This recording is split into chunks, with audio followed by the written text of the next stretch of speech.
Buenos días. Estamos en una nueva sesión de teatro crítico, esta vez con dos contertulios, comparto con dos contertulios de lujo, con Rufino Salguero y con Íñigo Oncay. Eh, los tres somos profesores de filosofía y por tanto pues el tema se adecuaba bastante bien, ¿no? a lo que conocemos, ¿no? El tema, para que lo sepan ustedes también, es el papel de la filosofía en las leyes, en las distintas leyes de educación. ¿Eh? Bueno, también con nosotros está llevando la espada de la mano nuestra productora Marí, que siempre entre bambalinas hace que esto funcione. Un saludo para ello también.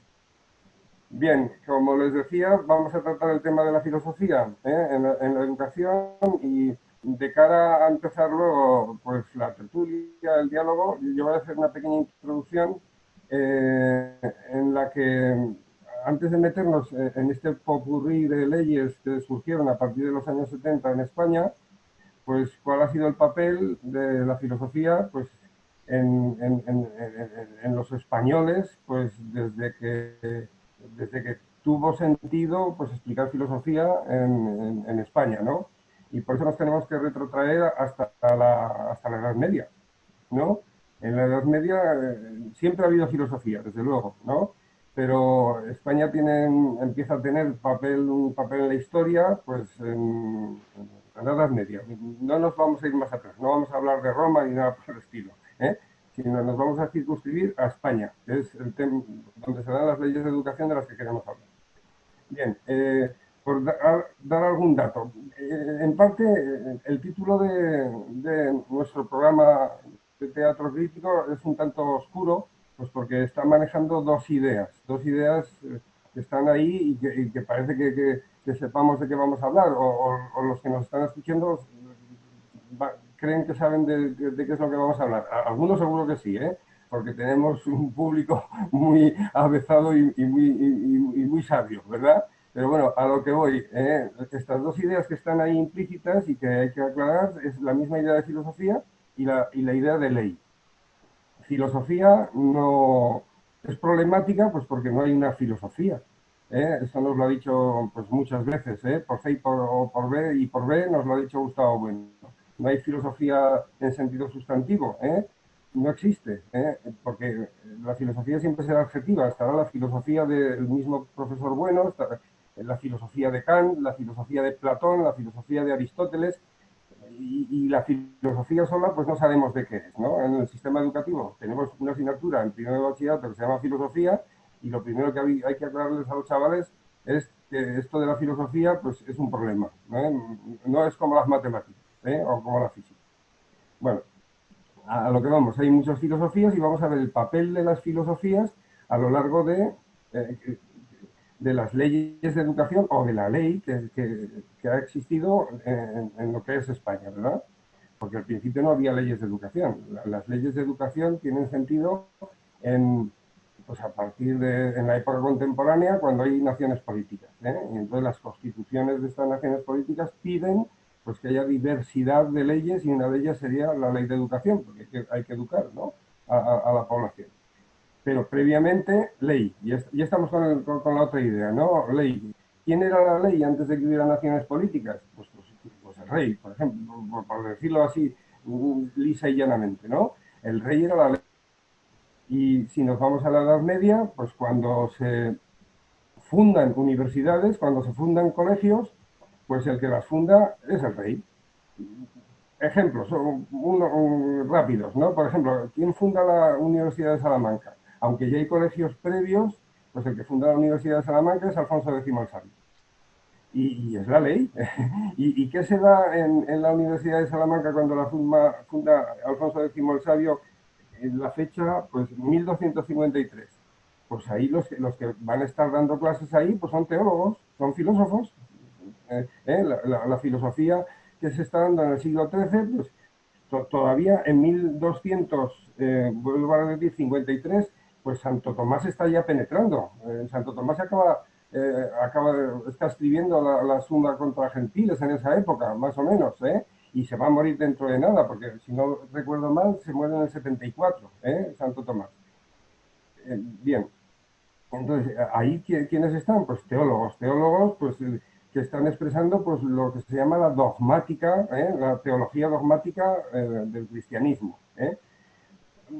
Un detalle que me pareció interesante y que encontré, y así hacemos la llamada a un amigo común, que es Iván Vélez, porque en 1401, y aquí ya luego ya saltamos a la época moderna, en la misma Salamanca se funda el Colegio de San Bartolomé, que lo funda el obispo Anaya.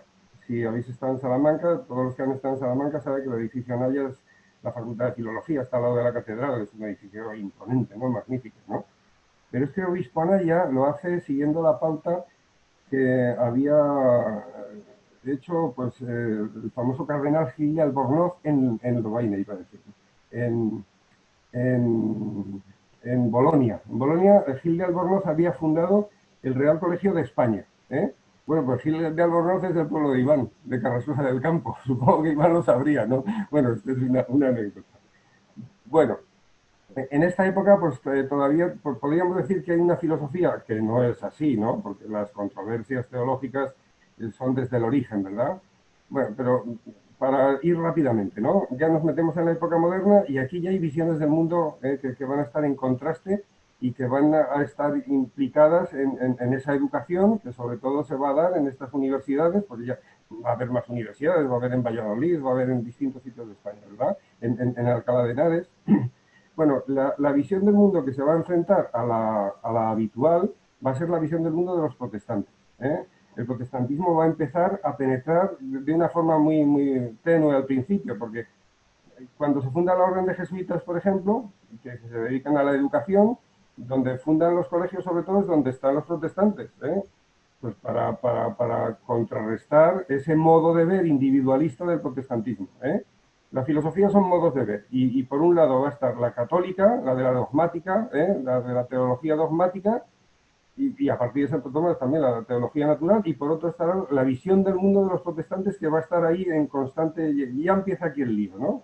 Empieza aquí el lío y en esta educación pues van a estar las dos filosofías en choque. Y en España también están presentes, aunque en España pues el protestantismo no cale, tarde más, vaya mucho más paulatinamente. Sin embargo, en el Imperio Español pues ya teníamos controversias como la de Bayo, antes de que hubiera protestantes, pero luego los mismos jesuitas, cuando Luis de Molina se enfrenta a los dominicos en cuestiones que están más cercanas al protestantismo que la teología, en este caso, que estaban defendiendo los de la orden de predicadores.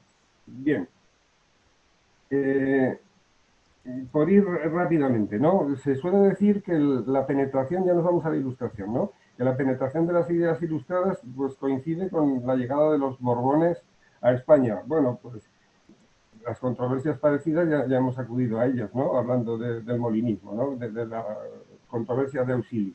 Sin embargo, pues bueno, con la llegada de los Borbones van a llegar unas ideas ya pues a saco, van a entrar a saco en España. Es más, bueno, está la exclusión de los jesuitas, pero no vamos a hacer, no vamos a incidir en ello. La controversia con la visión del mundo de la escolástica, que se va a seguir expresando en España, va a tener una definición en ese individualismo en dos vertientes distintas, que van a estar influyendo en la educación de los españoles, aunque todavía no tenemos leyes de educación propiamente dichas, ¿no? Por un lado estará las ideas de los novatores que son muy cercanos a los protestantes, al individualismo protestante, y por otro lado, pues los intereses de ingleses y franceses también, que ahí estarían los intereses del individualismo ya racionalista, sobre todo por la masonería, ¿no? El choque de visiones del mundo sigue estando en la escolástica, por un lado, con sus controversias también, pero lo que más nos interesa, ¿no? Que es el modo de ver totalmente diferente al pluralismo de la dogmática cristiana, a ese modo de ver jerarquizado de la Iglesia, que no es individualista, que serían estas vertientes protestantes y racionalistas, pues eso, sobre todo expresadas en los novatores, que luego serían los modernistas, y los, y los masones. Eh, por ejemplo, cuando Aranda, el ministro Aranda de Carlos III hace un plan de educación, aquí ya empezamos a hablar de planes de educación. Y estamos hablando de 1771, antes de la Revolución Francesa, ¿no? Bueno, el plan Aranda, pues ya, pues va a ser, este plan va a ser muy influyente ya en lo que va a pasar en el siglo XIX, cuando ya las ideas, eh, el modo de ver racionalista, sobre todo francés en este caso, penetra en España con los franceses, ¿no? Después de la francesada. ¿Eh? Entonces, ¿en quién va a influir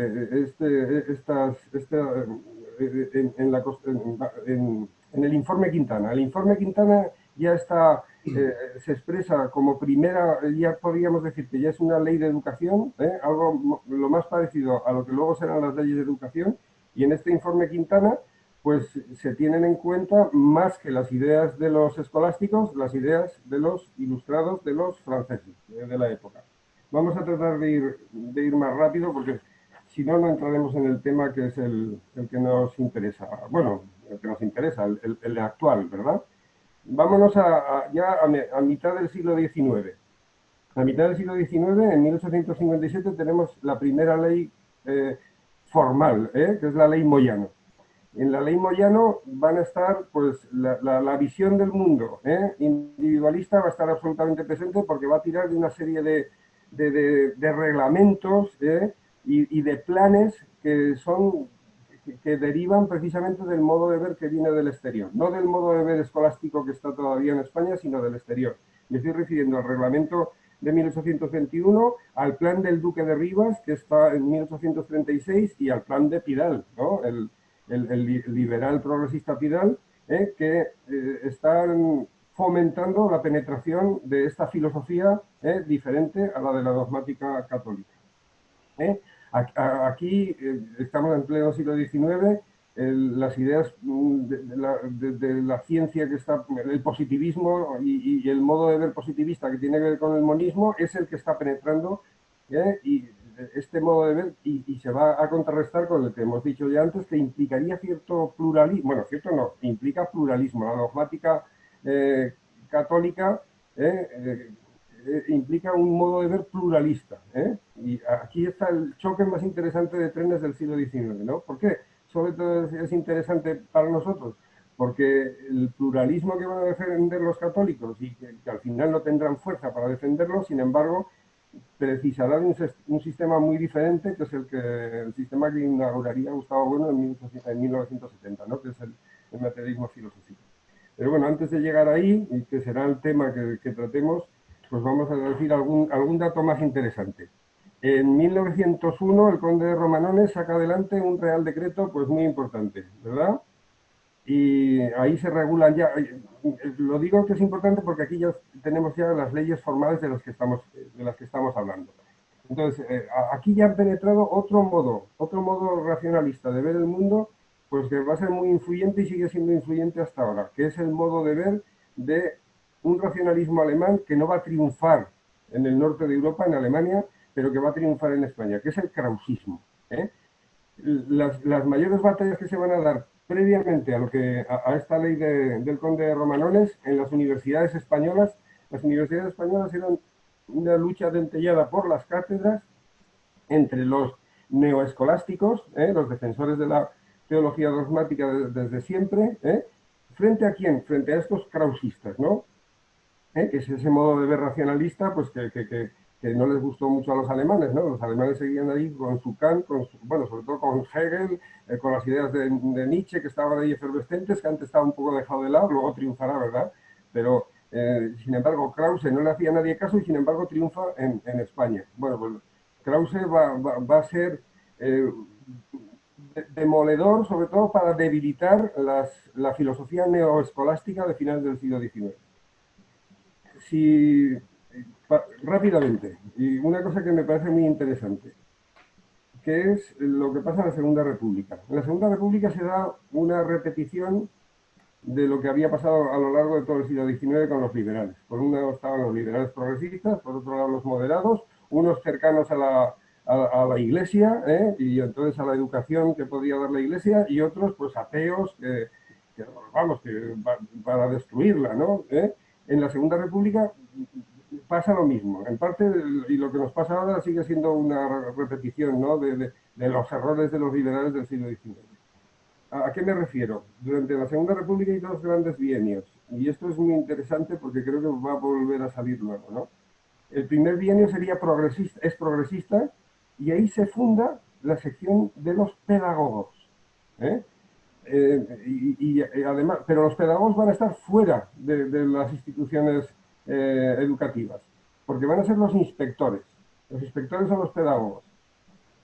Cuando pasa este bienio, llegan los liberales moderados, que bueno, en este caso sería ya, podríamos hablar de la derecha, ¿verdad? El que gobierna es Gil Robles con la CEDA y se carga a los inspectores.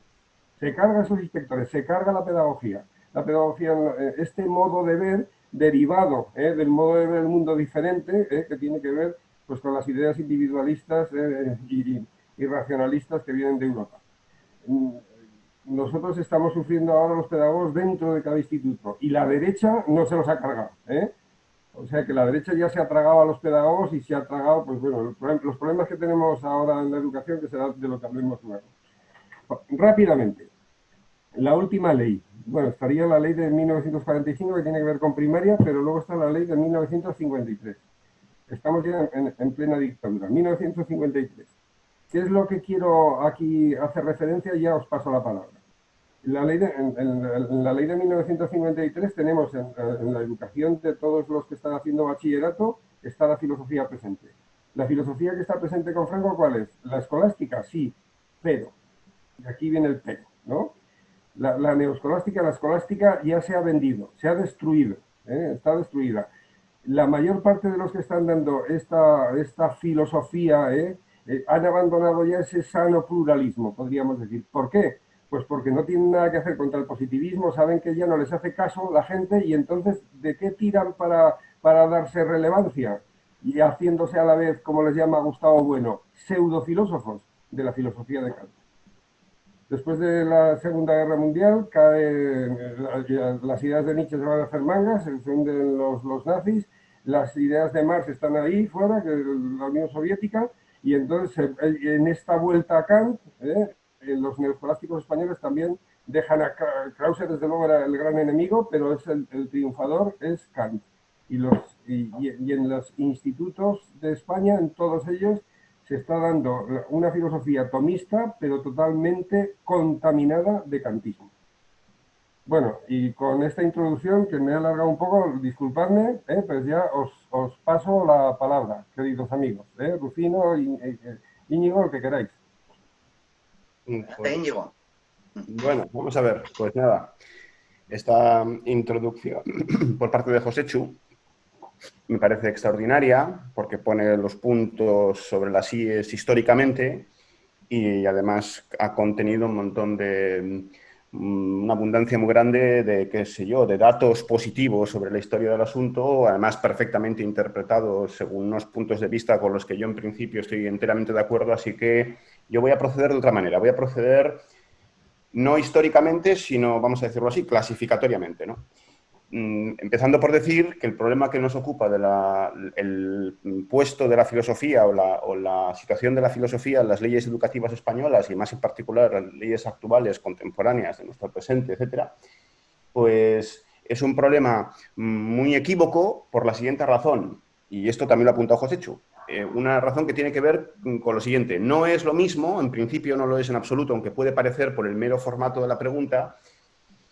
Igual que por el mero formato de un libro, que decía Gustavo Bueno, nos puede parecer que es lo mismo un libro, qué sé yo, de una novela, o un libro de poesía, o un manual de horticultura, o un libro de filosofía de álgebra, pero sin embargo luego por los contenidos ya son cosas completamente heterogéneas, diversísimas, equívocas, de manera que el formato, la idea libro es una idea que nos remite a la encuadernación realmente. Y aquí pasa un poco tanto de lo mismo, ¿no? La pregunta por el papel de la filosofía o por el lugar de la filosofía de las leyes educativas pues puede parecer enteramente unívoca con respecto a otras preguntas parecidas, tipo pues, el papel de las matemáticas, el papel de la física, pero no es lo mismo. No es lo mismo por lo siguiente. Porque un indicio de que no es lo mismo es que la pregunta que sea la física o que sea la química, etcétera, en principio no es cuestión de químicos ni de físicos, que no tienen por qué ocuparse de estos asuntos, a no ser que sea en su condición no ya de químicos o de físicos, sino de filósofos de la química o de la física o de las matemáticas, que por supuesto no hay inconveniente en que adopten ese papel, pero entonces ya no están propiamente dentro de su categoría, ¿verdad? Sin embargo, la pregunta por qué sea la filosofía sí que es una pregunta filosófica. Y es una pregunta que admite respuestas muy diversas, muy heterogéneas, pero en general enfrentadas unas con otras, abiertamente, en función de cuáles sean los sistemas filosóficos que se adopten en cada caso. Y sistemas filosóficos que están, por supuesto, pues, unidos por un tipo de unidad que es la unidad del enfrentamiento, vamos a decir, la unidad polémica, ¿no? Entonces, con esto quiero decir que la filosofía es un saber que está roto, es decir, que no tiene propiamente una unidad. La tiene temáticamente, por supuesto, porque la filosofía, en el sentido que nos interesa aquí, que es la filosofía académica, porque hay otros sentidos del término, etcétera, pues tiene, por supuesto, no vamos a negar, un cierto tipo de unidad, históricamente, desde luego, una unidad plotiniana, que proviene de Platón y de la academia. Y también la tiene, pues qué sé yo, quizás en función de esta unidad histórica, también la tiene metodológica, en cuanto, pues, por ejemplo, al reservorio de conceptos y de ideas y de términos que todos los filósofos, desde Platón hasta la escolástica, San Tomás de Aquino, Duns Scoto, pasando luego por Descartes, Leibniz, Heidegger, quien se quiera, ¿no? Kant, por supuesto, han empleado, ¿no? Sustancia, causa, accidente, juicio, concepto, silogismo, etcétera. Es decir, eso, por supuesto, el reservorio de conceptos es el mismo, los métodos más o menos son los mismos, parece que hablamos, por así decirlo, el mismo idioma y, sin embargo, hablamos el mismo idioma para decir cosas muy distintas. Entonces, la unidad está rota. Es una unidad que es puramente plotiniana, que ya es bastante, y luego, sobre todo, muy importantemente, polémica, porque unos sistemas filosóficos están enfrentados a los otros. Entonces, creo que con esto, este preámbulo es un rollo para decir que qué es la filosofía es una pregunta que no puede responderse al margen de un sistema filosófico u otro. Entonces, yo creo que en nuestro caso, para poner las cartas sobre la mesa, creo que los tres estamos aquí hablando o pretendemos hablar en función del sistema filosófico de Gustavo Bueno, el materialismo filosófico, y entonces yo creo que hay un libro muy importante de Gustavo Bueno, que es La filosofía, que además es un libro que está está escrito en un contexto de unas problemáticas muy parecidas a las que estamos discutiendo nosotros. Es un contexto educativo, vamos a decirlo así, ¿no? Esta es una conferencia dirigida a profesores de filosofía y enseñanza media en el 95, y entonces en este libro Gustavo Bueno traza una distinción taxonómica, clasificatoria entre muchas acepciones, una clasificación de acepciones diversas de la idea de filosofía, de tal manera que podríamos decir que hay en general, dos grandes géneros, que luego, por supuesto, además están también internamente bifurcados. Uno es, claro, la filosofía es un concepto, esto es muy importante, un concepto funcional, que dirían los matemáticos. Por tanto, así sean los valores de la variable independiente, así será el rango de los valores de la variable dependiente. Entonces, ¿cuál es la variable independiente? Pues la variable independiente que adopta Gustavo Bueno para clasificar la idea de filosofía es el presente. El presente, entendido de una manera también muy determinada, claro, porque que sea el presente también es una cosa, en fin, San Agustín ya decía que el tiempo, pues, es una de las cosas más endiabladas que hay, porque si me preguntan no lo sé y si no lo preguntan no lo sé. Y entonces el presente histórico en el que nos movemos, pues, en nuestro espacio práctico cotidiano, la filosofía puede adoptar dos posiciones con respecto a este presente práctico en el que nos estamos moviendo todos, ¿no? Una es la posición de filosofía inmersa y otra es la posición de filosofía exenta. Y entonces, dentro de la filosofía exenta respecto del presente, pues hay tipos de concepciones de la filosofía que entienden la filosofía como un saber referido al pasado, al pretérito, a la historia, vamos a decirlo así, de manera que la filosofía se resolvería en historia de la filosofía en el fondo, y otras grandes familias de concepciones de la filosofía, o al pasado histórico, o al pasado etnológico, pero en fin, vamos a simplificar aquí las cosas. Y otra gran familia de concepciones de la filosofía que la entienden de modo exento, pues la entienden como un saber referido no al pretérito, sino a lo eterno, como en los grandes sistemas de la metafísica escolástica de la Edad Media o de la metafísica moderna de Descartes o de la metafísica todavía más moderna del Diamart, por ejemplo. Esta sería una de las formas de entender la filosofía, ¿no? La otra forma de entender la filosofía, la otra gran familia, ¿verdad?, por así decirlo, que también es una familia muy mal avenida porque también está internamente bifurcada, es la filosofía inmersa con respecto del presente. Pero claro, la filosofía inmersa respecto del presente, Gustavo Bueno también distingue ahí dos grandes núcleos, por así decirlo. Uno sería la filosofía adjetiva, según la cual que la filosofía es un saber que simplemente queda disuelto, reducido, qué sé yo, embebido en otros saberes, de tipo político, de tipo técnico, de tipo sobre todo científico, religioso, etcétera. Y entonces, pues la filosofía sería sencillamente algo así como una suerte de nematología que recubre ciertas instituciones, por ejemplo, las ciencias, ¿no? Y un poco a la manera de Hawkins, ¿no? Que en su último libro publicado en vida dice que la filosofía está muerta porque es la física, en el fondo, las ciencias, ¿no? Y luego la filosofía crítica, que es la que el propio Bueno toma partido por ella, etc. Entonces, bueno, vamos a ver. Esta es, por supuesto, una forma muy prematura y muy, qué sé yo, muy realmente muy abrupta de resumir la cuestión, pero más o menos para tener delante una suerte de, pues qué sé yo, de ars combinatoria que nos pueda guiar en la discusión, yo me atrevería a decir lo siguiente: que así sea el tipo de filosofía que nos interese, así será también el lugar de la filosofía en las leyes educativas. Y entonces, para ir terminando ya, voy a decir lo siguiente. Se, se, se, se, se suele sobreentender por parte sobre todo del profesorado de filosofía, cuando se habla de esta cuestión, que el papel de la filosofía o el lugar de la filosofía en los estudios de secundaria se ha ido adelgazando, se ha ido reduciendo, está en una situación muy precaria según las consiguientes leyes de educación, por lo menos las propias de la democracia, ¿no? La ley de la EGB y del BUP y del COU, y después la LOCSE y luego la LOECE, etc. Bien.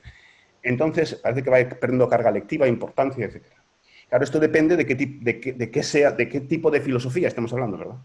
Porque ciertamente, vamos a ver, el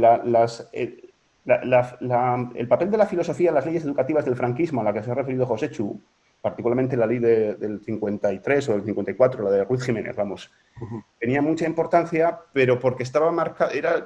¿Qué filosofía tenía mucha importancia ahí? Pues desde luego la filosofía exenta, propiamente, por el modo escolástico, porque sencillamente había un sistema filosófico que en general estaba ya pues, muerto, como ha dicho José Chu, pero que sin embargo el franquismo intenta, por sus vínculos con la Iglesia Católica, por el nacionalcatolicismo, etcétera, mantener, y entonces sencillamente cabe hablar ahí de una filosofía, de un tipo de filosofía escolástica, que en otros países, por ejemplo la Unión Soviética, donde ignoro, por supuesto, si en los planes educativos de la Unión Soviética en secundaria había filosofía o no la había, o tenía un papel, esto por ejemplo nos lo tendría que decir Esquinas, que es un gran experto, o Daniel, o quien fuese, que son expertos en el mundo soviético, pues seguramente también podrían acogerse a un sistema filosófico como el del Diamat, ¿no?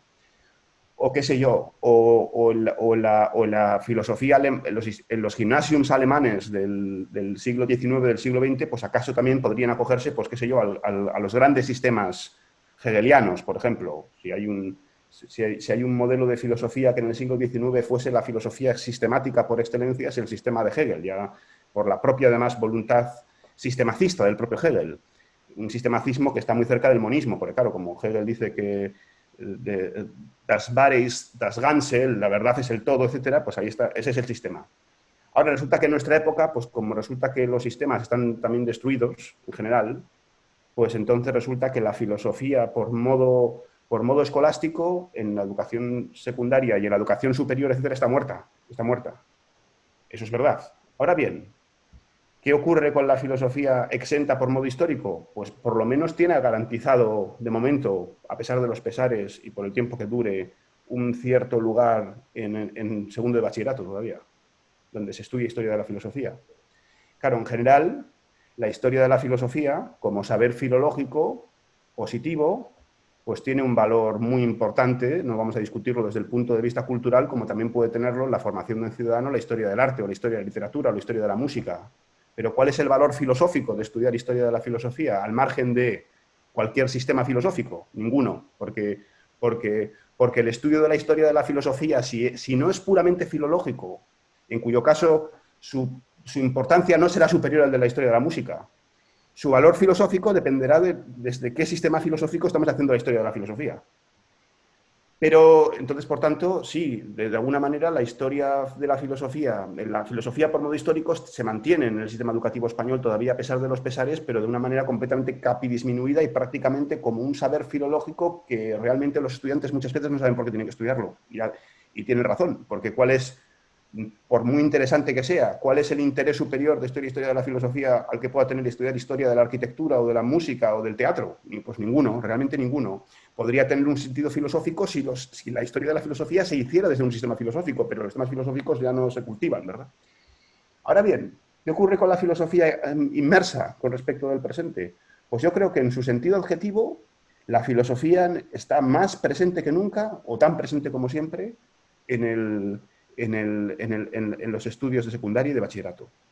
Puesto que los estudiantes hasta hace muy poco tiempo han tenido que estudiar educación para la ciudadanía, han tenido que estudiar ciencias para el mundo contemporáneo, etcétera, donde están realmente heredando o por lo menos impregnándose de puntos de vista y filosofemas abundantísimos, muy cercanos al fundamentalismo científico y al fundamentalismo democrático. Por lo tanto, filosofía se sigue haciendo en las aulas, a tutiplén, al margen de la existencia o no de una asignatura propia de la filosofía, llamada filosofía o no. Filosofía, por su modo objetivo, se sigue haciendo y no puede no hacerse. Un poco por aquello que decía Aristóteles, ¿no? Es necesario argumentum mirabilis, que traza Aristóteles. Es necesario filosofar. Si se filosofa, porque se filosofa. Y si no se filosofa, porque hay que justificar por qué no se filosofa. Entonces, por ese argumentum mirabilis, ¿verdad? Aristóteles afirma la necesidad de la filosofía. Y tiene razón. La filosofía en el sistema educativo está vivita y coleando, aunque solo sea en su versión de filosofía objetiva. Eso por supuesto. Ahora, ¿cuál es el estado de salud de la filosofía crítica en el sistema educativo español? Pues el mismo que en el conjunto de la nación española, de la cual la educación es un fractal. Y podríamos hablar aquí sin duda de otras naciones, pero en fin, no nos compete quizás. Un estado pues no extinto, no completamente neutralizado, pero sí desde luego muy precario, muy precario. Muy precario, pues por lo siguiente, porque la mayor parte de licenciados y de doctores o de titulados en filosofía no practican la filosofía según su modo crítico. Que en absoluto vamos a pretender aquí que se reduce a la filosofía de Gustavo Bueno, como si fuéramos un conjunto de sectarios, no tiene por qué ser así, ¿verdad? Pero yo creo que esta es un poco la impresión que tengo, y luego podemos hablar más. Y luego, finalmente, antes de dar la palabra también a Rufino, y para no extenderme demasiado, una puntualización con la que estoy de acuerdo, seguro que Joséchu está de acuerdo, pero creo que es necesario. Joséchu ha dicho que la filosofía escolástica, la escolástica española, ¿verdad? En el siglo XVIII y sobre todo en el siglo XIX, tiene el papel, efectivamente, qué sé yo, de asentar un sano pluralismo frente a otras tendencias. Y estoy completamente de acuerdo con esto. Esto es así, ¿eh? Ahora, lo que es así, quiero decir, esa tesis me parece que es completamente intachable. Ahora, me parece a mí que podría quizás redondearse diciendo que este pluralismo es un pluralismo que hay que advertir, que es un pluralismo que nosotros podemos recoger oblicuamente, pero que in recto, claro, in recto el problema es que este es un pluralismo a la contra. ¿A la contra de quién? Pues a la contra del idealismo alemán, en un caso de Hegel o de Krause o de lo que sea, y en otro caso del positivismo. Y entonces, frente al idealismo alemán y frente al positivismo, la escolástica española, la neoescolástica, presenta un pluralismo porque presenta una afirmación del ignorabimus. Ahora, desde el punto de vista, vamos a decirlo así, EMIC, pues ya no. ¿Por qué? Pues porque el sistema de los sistemas escolásticos en general acaban precisamente en la idea de un Dios omnipotente y omnisciente, que eso, por supuesto, es la negación misma del pluralismo. Eso es el monismo del orden. No de la sustancia ya, de la sustancia no, porque en general son autores muy críticos contra el panteísmo krausista, ¿no? Pero el monismo del orden. El ontologismo. Claro, ahí está. Entonces eso, me parece, bueno, para empezar, ¿no? Que luego ya seguimos discutiendo. Pues nada, después de estas dos intervenciones apabullantes, solamente me queda felicitaros y, de hecho, vamos, suscribir lo que acabas de concluir, Íñigo, y quizás ampliar lo que estáis comentando. Íñigo ha introducido un sistema clasificatorio, ¿verdad? Complementando la línea histórica que ha desarrollado Joséchu. Y ahí me gustaría quizás, pues eso, combinar los dos. De hecho, ya se está haciendo, ¿no? introduciendo dos criterios clasificatorios a los que ha añadido Íñigo en relación se puede decir, al academicismo y al pedagogismo. El academicismo es lo que está tocado actualmente, pero no solamente en la filosofía. De hecho, además, seguramente lo interesante sería concretar el efecto que en la filosofía ha tenido ese pedagogismo, pero también en el resto de materias, ¿verdad? Ahora, por ejemplo, las matemáticas están siendo puestas en entredicho también como materia obligatoria. Y eso afecta en mucho en cuanto a que si la filosofía es un saber de segundo grado, pero los saberes de primer grado quedan también tocados, al final la filosofía también queda muy debilitada, porque la crítica se limita a una crítica casi de todas las nematologías superabundantes, de las cuales están llenando los propios institutos y las universidades, ¿verdad? Entonces, ese academicismo, de hecho, seguiría una línea de la educación, digamos, tradicional, que habitualmente es asociada a lo conservador, frente al pedagogismo, lo que Sánchez Tortosa ha llamado justamente en su última obra el culto pedagógico. Y aquí me remito un poco a los programas de teatro crítico que tanto Enrique Prado como Tortosa y yo mismo, ¿no?, hemos ido desarrollando. Muy abundantemente hemos criticado ese pedagogismo, pero aquí lo interesante sería ver el efecto que ha tenido en concreto en la filosofía y en las propias leyes educativas. Y sobre todo también, pues, intentar evitar ese maniqueísmo. A mí ya me han criticado de equidistante en una intervención que he tenido en teatro crítico, ¿verdad?, a criticar, por ejemplo, el mito del esfuerzo frente al mito también, ¿no?, el mito contrario, ¿no?, más bien progresista, del aprender jugando, y se me criticaba eso, que el esfuerzo tiene que ser fértil, pero claro, es que es un concepto también vacío. Además, la equidistancia, más que equidistante, es que soy combativo con el maniqueísmo, ¿verdad? Entonces, casi es que me llevo las leches de unos y de otros porque doy a ambos, ¿no? En ese sentido, me gustaría romper eso, esa especie de maniqueísmo partidista que se ha instalado en los propios institutos también, ¿no?, en la cual el academicismo sería conservador y de derechas, y el pedagogismo sería de izquierdas y revolucionario, ¿no? Y otro segundo criterio que me gustaría introducir sería el criterio de las nematologías, ya ha salido, pero en la propia institución, es decir, y en las propias leyes, frente a los momentos tecnológicos. Eso me parece importante porque yo creo que una cosa son las leyes y otra cosa es la práctica, que es el momento, digamos, que podemos llamar tecnológico, la práctica educativa, es decir, de los profesores de filosofía dentro de las instituciones, ¿verdad?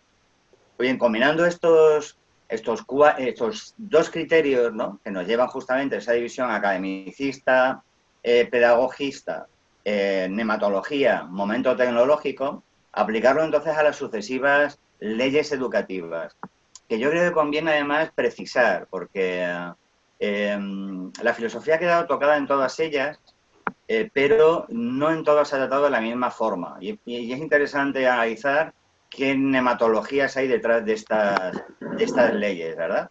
Entonces, ya habéis mencionado, por supuesto, el tema del franquismo, no comento nada más, está muy bien desarrollado, pero quizás la ley del 70, la del EGB Bubico, ¿verdad?, donde introduce también la formación profesional, lo que pretendía era, en gran medida ya, distanciarse, en cierto modo, de la educación franquista.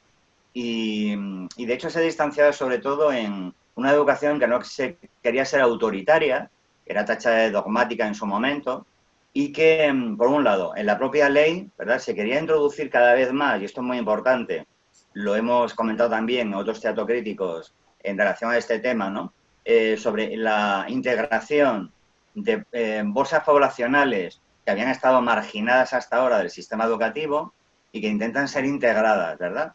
De hecho, se intentó con la formación profesional en su momento. Quizás la ley del 70, más que un cambio radical respecto al anterior régimen, digamos, educativo, fue una transformación bastante, digamos, leve, en el sentido de que en la práctica de los profesores lo que sí cambió fue la manera, ¿no?, de dar clase, porque ya efectivamente, como José Chu ha indicado, aunque se mantenía por inercia la importancia de la filosofía en cuanto a horas del franquismo, la filosofía había perdido justamente el sistema que orientaba, que era el sistema justamente escolástico. ¿Cómo fue rellenado esto por los profesores de filosofía? Momento tecnológico, ¿verdad? Pues yo lo que recuerdo es que, y de hecho Gustavo Bueno hizo alguna referencia en su momento, como la filosofía del tercero de BUP tenía una parte de psicología muy importante, luego una parte de lógica y finalmente se llegaba a la ética y casi en las últimas unidades a la filosofía. Pues bien, la psicología en gran medida sustituyó en muchos profesores de filosofía a la propia filosofía.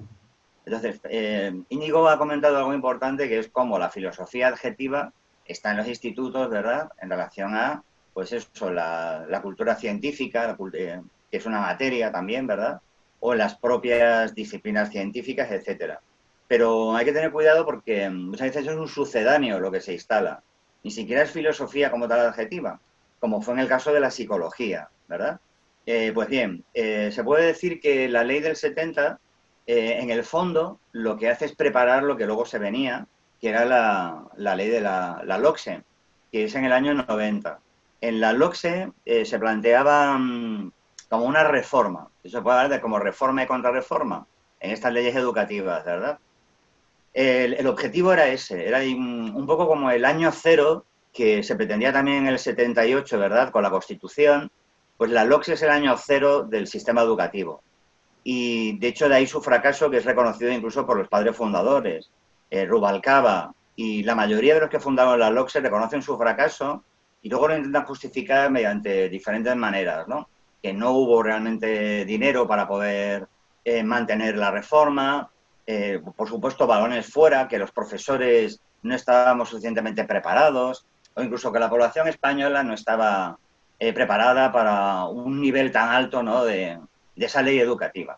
Todo menos la propia nematología de la LOCSE, que evidentemente sí que es la causa principal del fracaso, ¿no?, de la propia ley.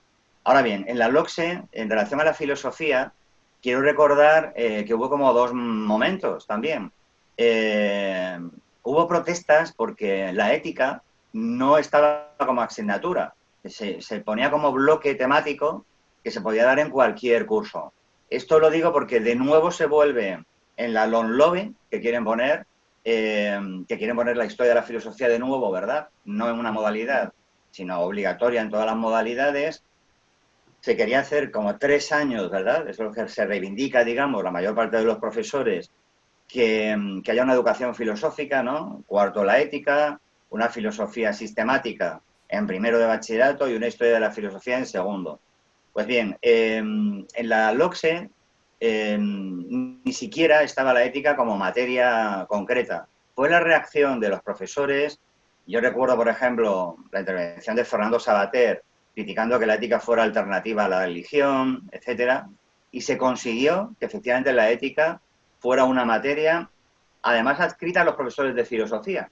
De hecho, me permito, aparte de algunas referencias que ya ha dicho tú, Íñigo, de Gustavo Bueno, ¿verdad?, y algunas otras que comentaré del propio Bueno, hay un artículo de Valentín Fernández Polanco, un catedrático de filosofía de bachillerato, que creo que también da clases en la Complutense, que se titula Filosofía y Educación en España, que cubre los años de 1978 hasta 2008. Es un artículo muy interesante, con muchos aciertos, también un poco contradictorio e incoherente en ciertos elementos. De hecho, casi todo el trasfondo del artículo es antipedagogista y proacademicista. Sin embargo, hace una defensa, es verdad, no muy razonada, en 2 líneas, sobre el krausismo, diciendo que es el verdadero reflejo de la Ilustración. Una defensa de la Ilustración también, no muy justificada también, como se suele hacer, ¿verdad?, pero que tiene muchos momentos muy interesantes. De hecho, esa diferencia entre academicismo y pedagogismo está efectivamente en este artículo. Pues bien, lo que hace Fernández Polanco es recordar cómo los directores de los institutos en la época de la LOCSE tenían tan poca formación en la propia normativa que adscribían al final los valores, la educación para la ciudadanía, los valores éticos, a cualquier profesorado. Daba igual el departamento, ¿verdad? El peligro de la LOCSE fue que no estaba escrito tampoco a los filósofos. finalmente sí fue escrito a ellos. No obstante, me adelanto un poco a las leyes en el sentido siguiente. Yo creo que Polanco acierta, digamos, en esa inscripción que se daba a todos los profesores, en parte en el diagnóstico, pero no del todo. Porque el diagnóstico habría que hacerlo desde el punto de vista, que os digo, tecnológico. Es decir, cómo la gestión de los institutos muchas veces lo que hace es estar por encima, no ya de la propia retórica de la justificación de las materias, sino incluso de la propia ley, que en el fondo no es que sea ilegal, porque la ley mantiene esos márgenes, ¿verdad? Pero que sí que está avalada por las propias inspecciones y demás. A lo que me refiero es que hoy en día todavía los valores éticos son adscritos, por supuesto, a cualquier departamento que necesite justamente de esas horas. Y que es visto, este es el caballo de batalla continuo, ¿verdad? Como Marías, que todavía hoy, en la ley actual, es vista como alternativa a la religión. De hecho, recibimos muchas presiones de los profesores de valores éticos en cuanto a que dicen, pero si es que en religión está sacado todos sobresalientes, a ver si os espabiláis. El año que viene ponemos religión en todos los cursos. Esa presión que existe para aprobar a todo el mundo, ¿verdad? Que ya hemos comentado en otros programas, pero que en muy particular sufrimos los profesores que tenemos estas Marías, ¿verdad? Pues bien, la LOCSE lo que hizo fue cambiar la filosofía de tercero de BUP, mantenerla, por decirlo así, en primero de bachillerato. Hubo una reducción de horas, efectivamente, que en Madrid, por cierto, se han vuelto a recuperar, y aquí aprovecho para comentar lo que ha dicho Íñigo, ¿verdad? De cómo, en función de las comunidades autónomas, un estado tan fragmentado, habría que ver el estado de la filosofía en cada una prácticamente de las comunidades autónomas, porque no en todas está igual. Y en ese sentido, ya en segundo de bachillerato sí se puso la historia de la filosofía, pero siempre como en la selectividad, como alternativa a la historia de España. Muy significativo el que se pongan las dos materias como alternas, ¿verdad? En selectividad, cuando además esto preconiza lo que va a ocurrir en la LOMCE, y es que desaparece la historia de la filosofía como obligatoria y se mantiene la historia de España. Ahora cuando llegue a la LOMCE lo comento, ¿vale?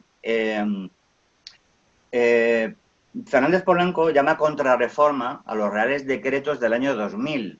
¿Por qué? Porque fue cuando el PP vuelve de nuevo al gobierno y lo que se hace de alguna manera es una especie de rectificación de la LOCSE.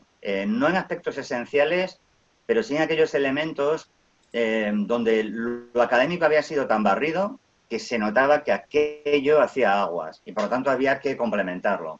Fernández Polanco, en el artículo que os comento, lo que viene a decir es, se reconoce el fracaso de la LOCSE en cuanto el PSOE no reaccionó a estos reales decretos, los asume, con lo cual se reconoce indirectamente el fracaso de la LOCSE, al menos en este aspecto academicista, ¿verdad?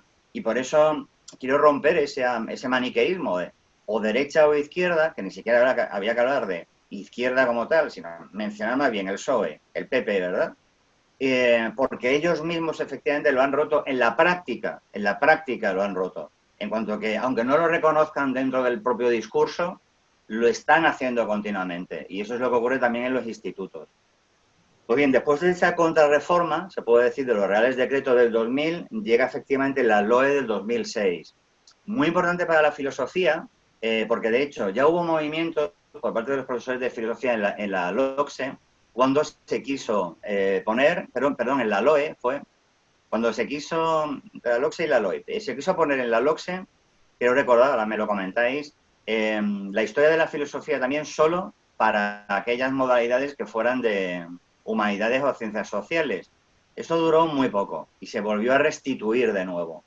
En la LOE, efectivamente, se mantiene esa alternancia de historia de la filosofía e historia de España, y aquí termina el artículo que os comento de Fernández Polanco, que de hecho, aunque él critica este maniqueísmo derecha e izquierda, tiende efectivamente a afirmar lo siguiente, que más bien es el PSOE el que ha ido contra la filosofía, digamos, el que ha pretendido continuamente, quizás hay un momento sobre todo de elemento tecnocrático en la etapa de Felipe González, donde se valoran más bien las ciencias, ¿no? positivas, y de ahí seguramente esa especie de intento de que la filosofía fuera más secundaria. Otra razón puede ser, creo que esa la apuntó Gustavo Bueno, ¿no? El hecho de que siempre la filosofía desde el PSOE se podía ver como cosa de curas, ¿verdad? Y claro, y de hecho lo era hasta hace muy poco, no es rara esa asociación. Y que por lo tanto habría que eliminar esa filosofía que olía excesivamente a incienso, ¿no? Y había que apartarla. Ahora bien, la cuestión es que el golpe de gracia no lo da el PSOE, al menos al número de horas, pero como bien ha señalado Íñigo, no simplemente hay que medir el aspecto cuantitativo, ¿no? Pero si se mira el aspecto cuantitativo y en lugar de la historia de la filosofía, el golpe de gracia lo da efectivamente la LOMCE, la llamada Ley Wert, ¿verdad? De tal manera que ahí es donde la historia de la filosofía definitivamente desaparece como obligatoria y se sustituye como obligatoria la historia de España. Fernández Polanco hace un análisis de por qué la historia de España era la alternativa a la historia de la filosofía. Aquí se dice algo, yo creo que es contradictorio. Por un lado, dice algo muy interesante, por otro lado, que viene a decir lo siguiente. Este pedagogismo subjetivista habría instaurado un antisistematismo, como ha dicho Íñigo, ¿no? Y, de hecho, la historia que es infecta, no lo dice así Fernández Polanco, pero viene a decir esto, ¿no? En el fondo la historia ya no es un sistema de ideas claramente trabados, sino que parecería que es una línea, ¿no? Como muy dúctil, muy flexible a nivel hermenéutico, ¿no? Y eso iría muy bien a ese subjetivismo, ¿no? De una especie de reinterpretación, pues de que cada profesor haría, ¿verdad? Y que esa historia, se alarga mucho más, diciendo que en el fondo sería una especie de idealismo irracionalista, el que mueve esa historia donde los individuos apenas podemos hacer nada y nos vemos arrastrados, pero sí que acierta, y yo creo que esto es incoherente con lo que dice, creo que acierta lo siguiente, que la historia de España sí que es una historia que aparentemente tiene la apariencia de historia positivista política, y que de alguna manera lo que vendría a hacer la historia de España es, para unos, lo digo con H como Unamuno, ¿verdad? Resultaría que sería un intento pobrísimo, por supuesto, porque es imposible, pero es como la falsa conciencia, ¿verdad? Dado que nosotros somos impotentes desde el propio gobierno para reaccionar ante los separatismos, ponemos una materia que llamamos Historia de España, donde a los alumnos iban a recibir esta formación. Ridículo, porque efectivamente, como luego el Ministerio de Educación no tiene competencias como tal en cada una de las comunidades, cada comunidad autónoma interpreta la historia de España como le da la gana. Y la puede interpretar, por supuesto, como una historia imperialista en relación a Cataluña, ¿no? Donde Cataluña ha sido secuestrada por el Estado español, o en el País Vasco, o en Galicia, etcétera, ¿verdad? Entonces, yo creo que la clave está justamente aquí, en sustituir de alguna forma la historia de la filosofía por una historia de España donde finalmente o se llega a la democracia coronada, ¿verdad? Que es el sumum. Por eso yo diría que aquí Fernández Polanco se equivoca en el diagnóstico anterior, no porque sea infecta, es que se infecta hasta llegar al culmen, digamos, de la democracia coronada. Democracia fundamentalista, en definitiva. O al culmen, todavía por llegar, ¿verdad? Estamos ahí a punto de la independencia de Cataluña, ¿verdad? La república, efectivamente, catalana. Y ya para ir terminando, pues comentar cómo, efectivamente, lo que habéis comentado de filosofía adjetiva, ¿verdad? Íñigo, sistemática, etcétera, pues lo interesante aquí sería reseñar cómo cada vez más la filosofía adjetiva, como tú bien señalabas, ha tenido mayor importancia. En el sentido, y ahora si queréis lo comentamos, de cómo, ante todo, se ha dado importancia al criticismo. Y aquí hay que tener cuidado para no confundir la filosofía crítica, que Gustavo no defiende, con esos valores críticos que ya está en la LOCSE, con Rubalcaba, en la cual se dice que la filosofía, ese es el tópico, ¿verdad? Pues es un saber radical, es un saber crítico, etcétera. Pero el criticismo aquí es un criticismo de lo que se viene llamando ahora las competencias, donde la importancia no es que el alumno está al servicio de la propia crítica y por lo tanto de saberes objetivos que hay que tener muy en cuenta, ¿verdad? Sino que se convierte en una especie de debate sofista. De hecho, además, yo que estoy en un instituto de bachillerato francés, desde digamos, la profesora que da filosofía en francés habla de vosotros dais mucha importancia a la memorística, nosotros damos mayor importancia al debate. Pues bien, de nuevo, lo que yo reivindicaría en gran medida, complementando lo que dice Íñigo, una historia de la filosofía en la que efectivamente no hay una perspectiva filosófica, pues es curiosa desde el punto de vista filológico. Pero fíjate, Íñigo, yo defendería la historia de la filosofía en cuanto que todavía sigue siendo un muro de contención frente al subjetivismo y al pedagogismo, en el cual al menos nos da la oportunidad, es verdad que eliminando esa presión de la selectividad, etcétera, de hecho, la compañera de que os hablo, diría yo, la verdad es que en una clase normal, es decir, una clase normal se refería a una clase donde la gente mínimamente atienda, ¿verdad? Y que no estén presionados, vamos, que sean de familias, pues eso, desestructuradas, etcétera, donde apenas te hacen caso, prefiero unos valores éticos a una historia de la filosofía. Y con esto voy también a lo siguiente. Los propios profesores de filosofía, en el momento tecnológico de los que hablo, renegaron en su momento de los valores éticos, porque eran marías que yo no estaban dispuesto a dar. Yo eso lo llamaba estrangulamiento interior de la filosofía, porque esta dejación iba haciendo que al final el departamento de filosofía se quedara sin efectivamente horas, ¿verdad? Frente al estrangulamiento externo, que eran las propias leyes efectivamente educativas.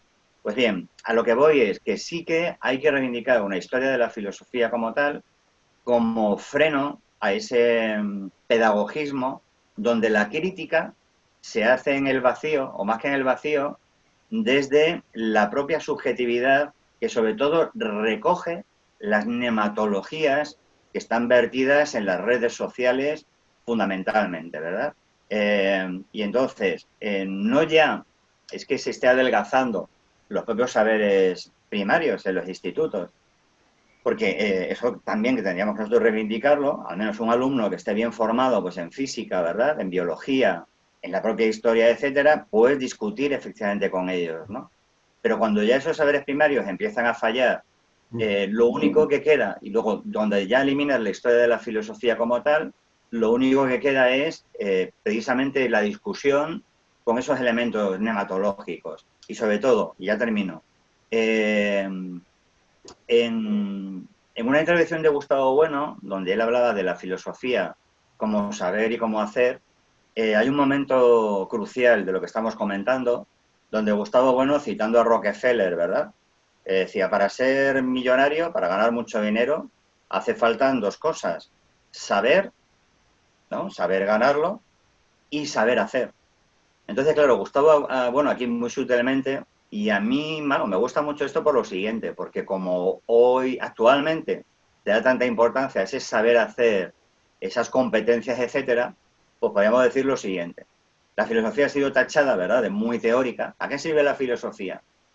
Y de ahí que Gustavo nos diga, a ver, pues también es verdad, hace falta hacer. ¿En qué consiste el hacer de la filosofía? Y aquí está la cuestión, ¿verdad? En un deshacer. Aquí está la ironía, la paradoja, pero ese deshacer tiene que darse en sustratos concretos, es decir, en esos saberes efectivamente primarios. Lo digo sobre todo para que no se confunda esta propuesta de Bueno, ¿verdad?, con ese criticismo más bien psicologista, ¿verdad?, en el cual se suele reivindicar como tal la filosofía y que tantas veces Bueno ha criticado. Sobre todo recuerdo dos intervenciones, ¿verdad? Una en el Instituto de Fleming, donde daba clases Tomás García, ¿verdad?, nuestro compañero, amigo Tomás, y ahí Gustavo Bueno dio una conferencia, invitado por Tomás, sobre la necesidad de la filosofía en la educación. Me remito sencillamente a él, ¿no? Pero otro también es el el papel de la filosofía en el bachillerato, donde Bueno interviene en el año 2012. Es decir, ¿por qué en el 2012? Porque se estaba preparando la LOMCE y el golpe de gracia definitivo a lo que sería la historia de la filosofía. Y para que veáis el momento este que digo de las comunidades autónomas y el tecnológico, yo que os hablo desde Badajoz ahora, pues mi sobrino, que acaba de terminar el segundo de bachillerato, en Extremadura la historia de la filosofía es obligatoria en todas las modalidades.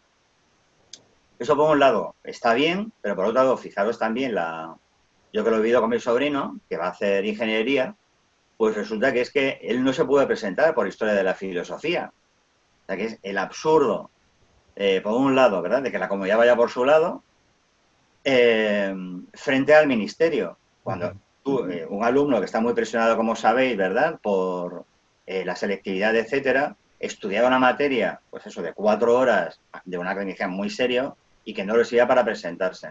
El otro extremo es el instituto donde yo estoy este año, que al tener bachillerato francés, bueno, pues no tiene historia de la filosofía en ninguna de las modalidades. En ninguna. Es decir, porque se ha sustituido por historia del arte o por economía de la empresa. ¿Cómo en una nación puede darse estas dos situaciones tan sumamente diferentes, pero extremas, ¿eh? Nada, ya con esto termino. Os doy la palabra. Gracias. Bueno, pues si me dejáis, como ya llevamos una hora larga, ¿eh? Si os parece bien, yo voy a hacer una pequeña intervención a raíz de lo que habéis comentado y si os parece bien, no podemos alargarnos mucho. No, y vamos La concluyendo, palabra sí. a los dos, podéis decir lo que queráis, contravenir lo que dice el otro, añadir a lo que sea, bueno, porque para no hacer las exposiciones largas como estas tres primeras, ¿vale? Y cerramos. Hablamos una vez cada uno, discutimos un poco y cerramos sin que pase mucho tiempo más. Yo voy a hablar solo 2 o 3 minutos, ¿no? Porque según me iban viniendo cosas a la cabeza que quería decir por vuestras intervenciones, vosotros mismos habéis dicho lo que yo quería decir, ¿no? Pero bueno, por abundar una cuestión que habéis tratado los dos, ¿no?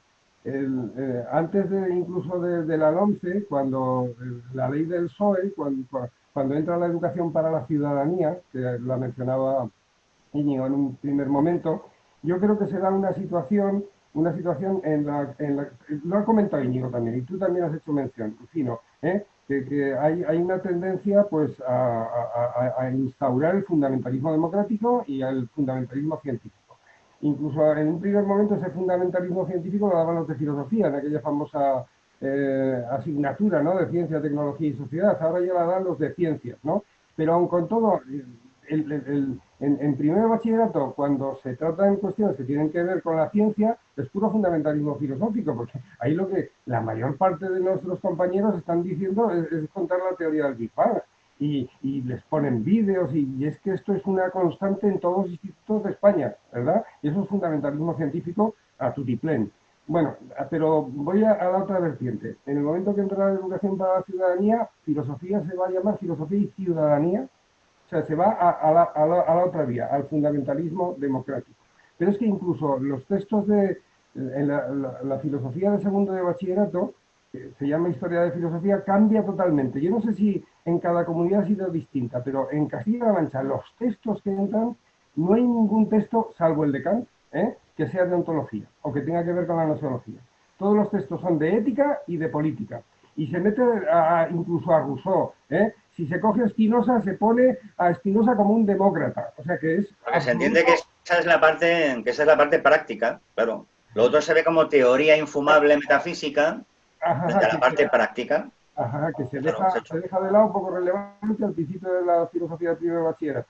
Pero a esto es a lo que me quería referir, ¿no? Y luego esto también algo que habéis comentado, claro, el profe puede dar esa asignatura desde su modo de ver, ¿no?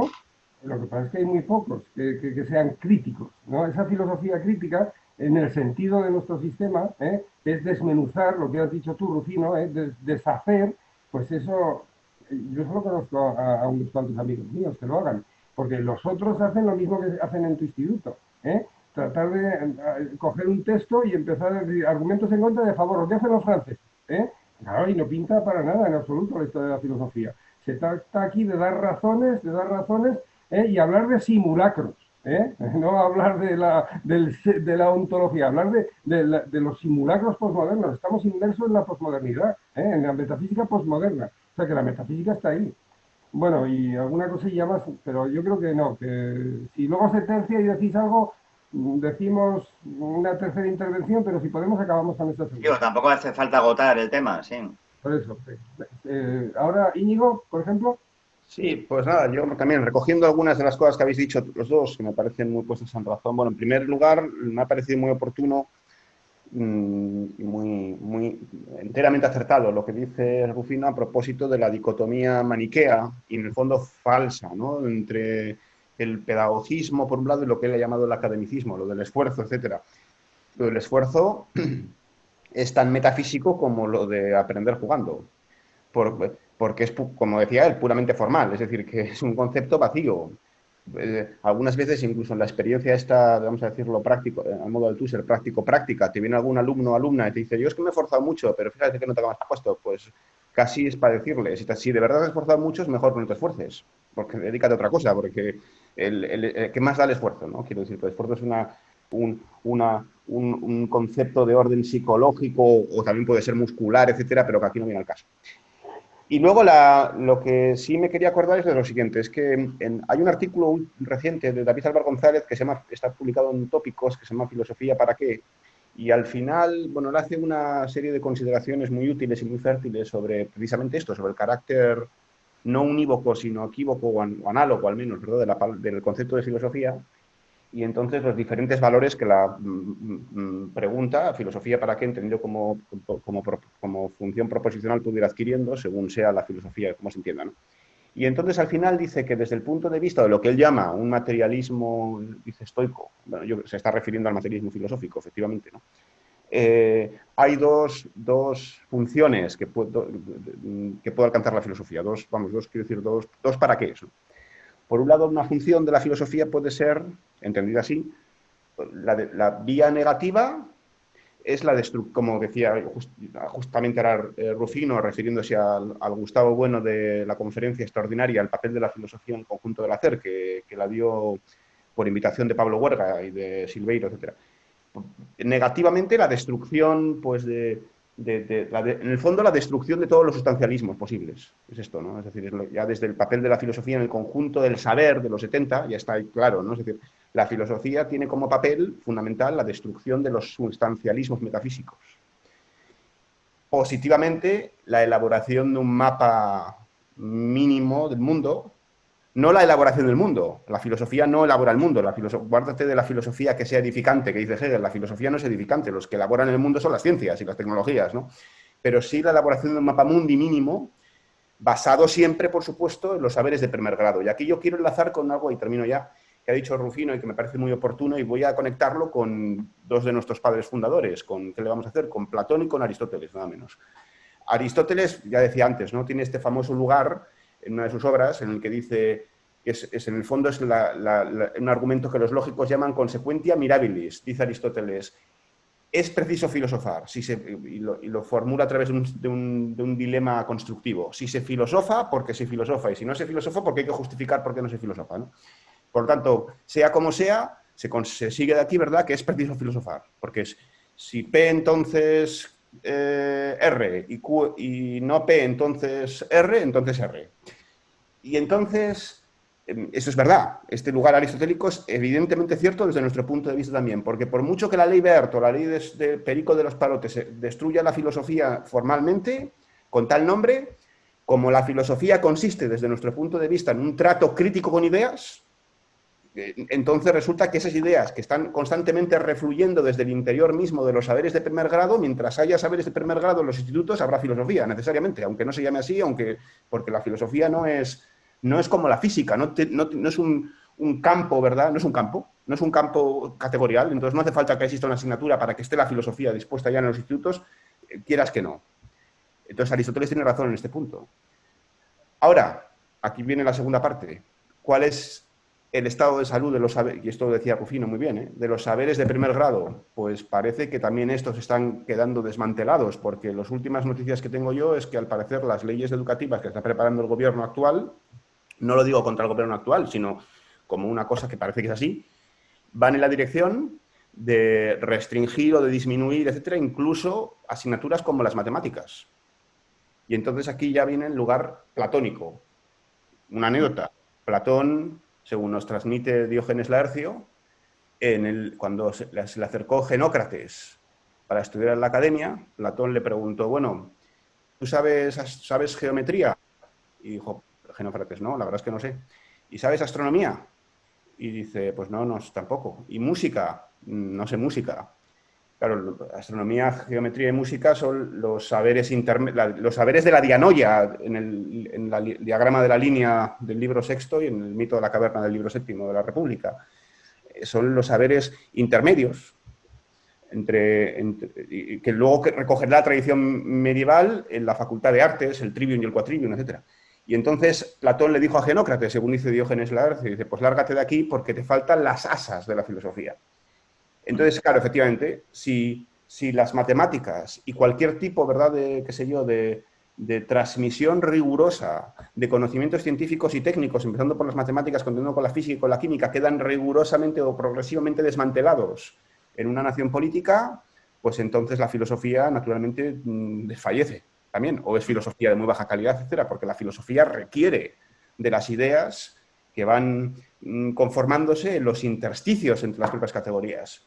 Y entonces España, en este supuesto, se vería asintóticamente, al menos, conducida a la situación propia de una sociedad salvaje. ¿Me dejas introducir una cosa antes de la palabra? Sí, adelante, claro, por Algo que supuesto. tiene que ver con lo que acaba de decir Íñigo y que yo creo que es relevante decir, ¿no? La destrucción a la que habéis hecho referencia, ¿no? Y las dificultades que nos está dando esta tendencia a romper estos saberes importantes de primer grado y entonces la filosofía pierde el papel, se ha formalizado pues en estos últimos años con el Plan Bolonia y a lo que nosotros estamos haciendo, pero daos cuenta de lo que rompe. Rompe una formalización que ha durado 7 siglos. Y es que a mitad del siglo XIII, el Papa Gregorio IX estipula que los estudios tienen que ser licenciaturas, tienen que ser licenciaturas y tienen que ser doctorados. O sea, la misma estructura de los estudios para formalizarlos y que la gente tenga que estudiar lo que tiene que estudiar está perfectamente definido para encasillar lo que hay que estudiar. ¿Y esto quién, dónde y cuándo se rompe? Joder, ahora mismo. Es que se ha roto ahora. Se ha roto ahora porque es lo que ha hecho Bolonia y donde nosotros hemos entrado de cabeza sin pensar en lo que nos estábamos metiendo, que es en esta merdé fundamentalista a la que nos tienen abocados. Solo quería hacer ese comentario. Pues nada, yo también muy brevemente, y para engarzar con lo que estáis diciendo precisamente, es una demostración de que hay que hilar muy fino, porque claro, cuando se critica el fundamentalismo científico, previamente hemos de suponer que existen ciencias, y curiosamente ahora estamos diciendo que lo que peligra es la propia formación científica, ¿no?, en los institutos. Con lo cual, lejos de de despreciar las ciencias, cuando criticamos el fundamentalismo científico, lo que estamos haciendo es valorarlas como saberes específicos, categoriales, que tienen una fuerza precisamente interna dentro de esas categorías. Y el fundamento científico es más bien ideología o nematología, así un sucedáneo de la propia filosofía, cuando cree desbordar efectivamente su campo y que por lo tanto puedo hablar un poco de todo, ¿verdad? Yo me he encontrado algunos alumnos de ese tipo también, ¿no? Dice, yo es que mira, ¿no?, yo soy de ciencias, Rufino. Esa distinción que tanto criticaba también Bueno, ¿verdad? Dice, nuestra generación no la entendíamos. Pero claro, a mí me gusta eso, que 3 por 2 sean 6. Resultados palpables, físicos y demás, ¿no? Y en cambio discutía con esta alumna de si las matemáticas tenían una realidad independiente, ¿no?, del sujeto humano, etcétera. Digo, mira, esto que estamos haciendo tú y yo es precisamente filosofía, ¿no? Y yo lo recalco mucho con los de ciencias, para decir, esto que estamos discutiendo ahora mismo dentro de es precisamente filosófico. Pero bueno, para concluir ya, como habéis comentado, lo que tiene gran éxito es la filosofía efectivamente adjetiva, y sobre todo lo que quería subrayar aquí es como hay que tener mucho cuidado con la retórica de las leyes. Yo, en primer lugar, también Bueno lo decía en su intervención, ¿no?, de la necesidad de la filosofía en el bachillerato. No voy a criticar tanto el que haya horas de filosofía, que bienvenidas sean, ¿verdad?, sino más bien la argumentación que se hace para reivindicarlas. Pues yo, bien, no voy a criticar a la LOMLOE que se viene, ¿no?, encima, porque haya historia de la filosofía, bienvenida sea, sino que voy a criticar, digamos, las nematologías que hay dentro de esas leyes. Por un lado, yo creo que en la LOMCE sí que había un cierto fundamentalismo científico en cuanto a que se veía la filosofía como algo antiguo, ¿verdad?, casposo, etcétera, y que lo que había que hacer era preparar a los alumnos ante un mercado laboral flexible, etcétera, donde se necesitan pues tecnócratas, tecnología, etcétera. y por ahí va por la propia formación del ministro que promulga justamente esa ley, ¿verdad? Ahora bien, ahí hay un armonismo, que yo creo que eso es lo que habría que señalar, como las filosofías adjetivas de nuestro tiempo tienden a un cierto armonismo, tanto en el caso de la LOMCE, la ciencia nos salva, ¿verdad?, como en el caso de la LOMLOE que se viene, y con esto lo que vengo a decir es que en el fondo las dos son teología, en el fondo son metafísicas teologales, en cuanto que se propone la salvación en la ciencia, en la LOMCE, y aquí creo que el tufillo que hay en gran medida es en la de un humanismo en donde se reivindica frente a las ciencias deshumanizadoras, ¿verdad? Se reivindica una filosofía humanista que es igual de metafísica y de estirpe también religiosa, ¿no? Entonces, ya termino para decir, ojalá que la LOMLOE nos traiga más horas para que profesores como nosotros del materialismo filosófico podamos ahí hincar diente y efectivamente hacer una crítica materialista que no tiene por qué ser muy explícita, ni tampoco convertir la filosofía materialista, efectivamente, en una filosofía exenta, pero sí ejercitarla con los alumnos, que es lo importante. Bueno, pues muy bien. Si no tenéis nada más que añadir, yo creo que vamos a cerrar, ¿eh? A cerrar, quizá podríamos decir por ahora, porque quizá otros cojan el testigo Sí, y sí, vayan eso es hablando de inevitable. película, que como tú has dicho antes, pues no está cerrado como que acabamos de decir nosotros aquí, ¿no? Esto no se agota, ¿eh? Que son cuestiones que están encima de la mesa y que tendremos que seguir hablando de ellas, si no en teatros críticos, en otros foros. Muchas gracias, queridos amigos, por estar compartiendo conmigo esta hora y pico. Gracias, Marí, y gracias a todos ustedes que nos están viendo en diferido y han aguantado el chaparrón, de hora y cuarto. Bueno, un placer poder estar junto a vosotros, ¿eh? Placer, Hasta muy pronto. Hasta pronto, hasta la próxima. Hola, Marí, ¿qué tal? ¿Cómo estás? Ahora estoy conectado y os oigo bien. ¿Qué tal, Joséchu? ¿Qué tal, Marien? Bueno, ahora mejor temperatura, tenemos. En las sierras está un poco mejor. ¿Ahí es donde habéis celebrado la barbacoa con Chuliá y compañía? Ahí está aquí Íñigo. Ahí está Íñigo, sí. Buenos días, ¿qué tal? Hola, Íñigo, ¿qué pasa? ¿Qué tal? ¿Qué tal ha salido, Marí? ¿Se nos oía bien? ¿No ha habido rupturas de sonido? Bueno, amigos, encantado de hablar con vosotros. Buen viaje a Galicia, Íñigo. Gracias, gracias. Pásalo muy bien, pásalo muy bien. Hasta pronto. Buen verano y hasta pronto. Venga.